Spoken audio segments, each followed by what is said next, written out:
let's now look at how you would do a CVP from the top-down method. So this is the summary of the process, right?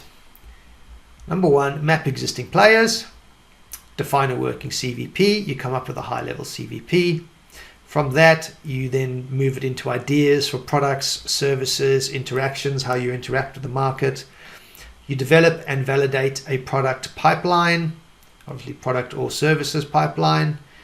You then validate that idea, so that you need to validate, because remember, customers decide whether they see value, not you.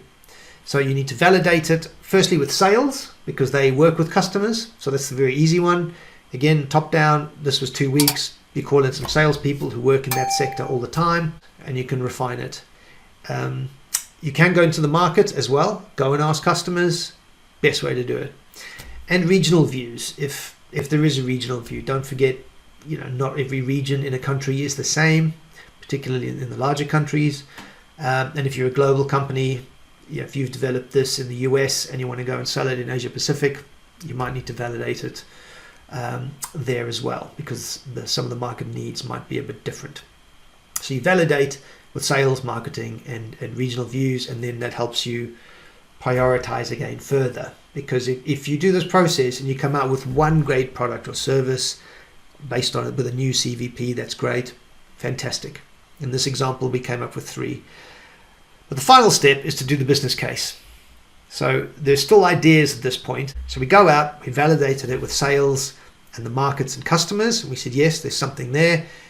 You have to do the business case internally if you need approval to actually develop this product. You need some budget to do product development, testing. You might have to put some stuff in for R&D, and then there might be production costs to plan into budgets, and the business case of when it's going to launch, how many you think you'll sell, when does the return on investment happen, or if you need to do that, build that into the timelines. Obviously, if it's your own company, whatever your business case is, to get the funds to make this happen. So that's the whole process. That is the top-down process. Like I said, you can do this in 1 week. In this example I gave, they gave it 2 weeks, and we did the whole thing in 2 weeks. But if you get the right people in the room and helping you with this, like I said, you can do it in 4 to 5 days, easy. So again, finishing a summary of the top-down approach. Map the existing players, define the working CVP, that is the high-level CVP, based on what's already out there.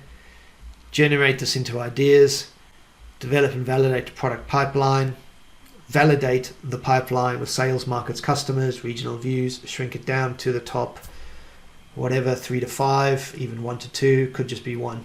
Your top opportunities, and then do the business case and get the funds to turn it into a real thing that you can take into the market, sell to customers, add value to customers, grow your business, have a thriving, successful, growing business. That is the entirety of the top-down process. This has been an excerpt from the larger How to Create Your CVP or Your Own Value Proposition course within our marketing community, the Marketing Accelerator within school.com. So you can come here and I'll show you where it lives. This is the About page if you've not visited us before, what we offer within our free community. There's the community. It's here within the classroom. You have all of our free courses and then our other courses. Here it is the Create Offers Customer Value Proposition course, which covers introduction, value proposition creation, value proposition plus the offer, and the summary of how to implement. And within value proposition creation, it is the bottom-up approach, including CVP examples across industries. So if you want to know more, that is how to find us. We will see you soon on the inside.